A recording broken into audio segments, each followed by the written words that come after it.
Tumigil ka na! First, hindi ako babayad! Christy! Ano pang hinihintay mo? Bilisan mo na, hatakin mo na ako paakyat dito! Nandidiri ako sa'yo. Langya ka talaga.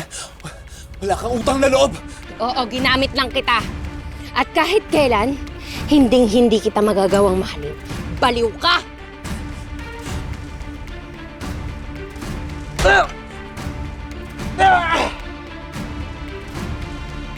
Christy. Si Christy pa rin talaga ang mahal mo. Hindi naman nawala ang pagmamahal ko sa kanya. At alam mo yun, Hana, nagbigay daan lang ako dahil humiling siya na ko siyang obligahin na makipagrelasyon. Pero hindi nawala yung pagmamahal ko sa kanya. Dito muna ako magtatago pansamantala para makapagplano. Hindi ko pa rin kayo titigilan. Babawiin ko ang anak ko. Saka ulit ako gaganti. Kung gaano natin nalagpasan lahat ng pagsubok, kung paano tayo lumaban. Para sa isa't isa at para sa pamilya natin. Mahal na mahal kita. Kayong dalawang buhay ko.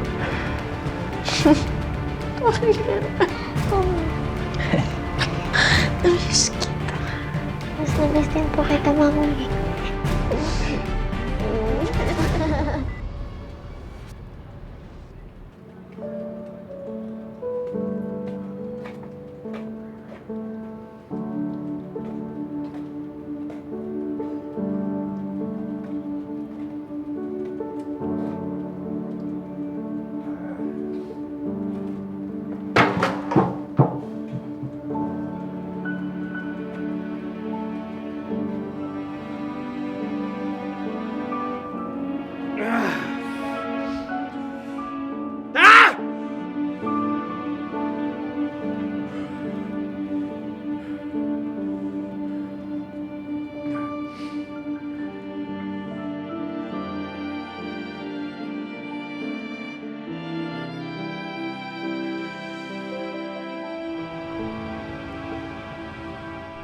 Sobrang saya ko, Mami. Yung dating pinapangarap ko, finally natupad na po. Buo na po ulit tayo. Promise, anak. Mula ngayon, hindi na tayo maghihiwa-hiwalay. At kung ano mang challenges ang dumating, naharapin namin. Magtutulungan kami ng daddy mo, ha? Ako rin po, Mami. Bilang anak, gagawin ko rin po yung part ko. Basta, wag lang po kayong magkalayo.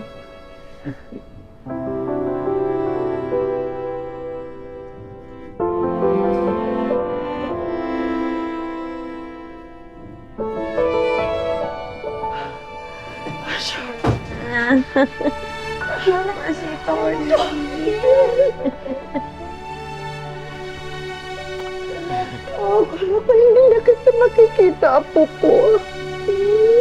Sobrang namiss po ko talaga. Miss din kita. Miss. Magpiligtas ka. I love you po, Lola.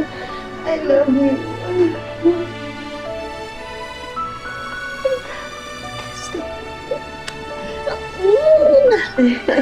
Christy.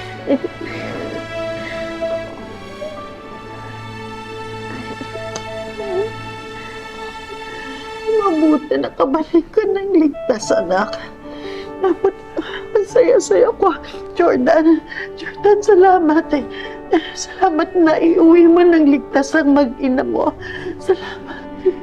Tatanawin ko itong isang malaking utang na loob sa'yo. Ma, ginawa ko rin yun para sa sarili ko. Hindi ko po kakayanin kapag may nangyaring masama sa kanila. Buhay ko sila, Ma.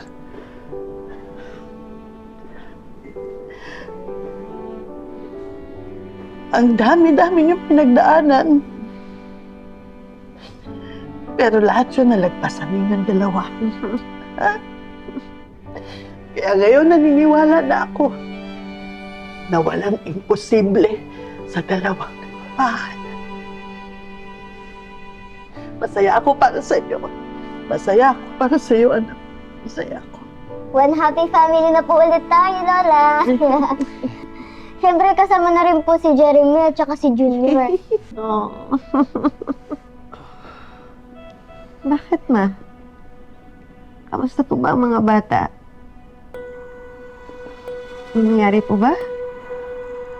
Ma? Ano ang nangyari?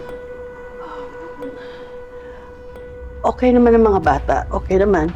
Inaalagaan sila ni Meldy at ni Nonette. At binabantayan ng mga pulis. Pulis? Bakit may pulis, ma? Jordan, may umatake sa amin. At gusto nilang kunin si Junior. Hindi rin kita hahayaan na sumaya kasama si Christy. Alam mo kung anong gagawin ko? Uunahin kong patayin yung anak mong si Tori. Tapos, isusunod ko yang si Christy. Papatayin ko yung babaeng yan sa harapan mo. Ano? Hayop ka sa manang ugali mo!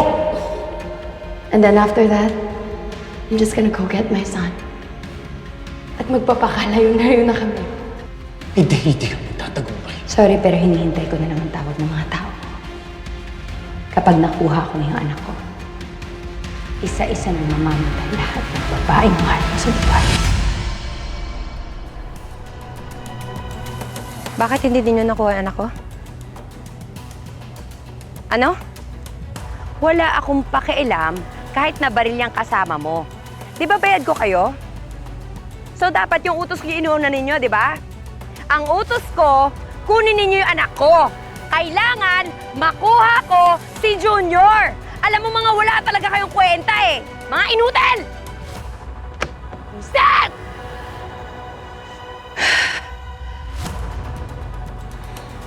Hindi. Hindi ako papayag. Nakuha na nga nila lahat. Hindi ako papayag. Pati anak ko makukuha pa ninyo. Mga walang iya! Mga buwisan!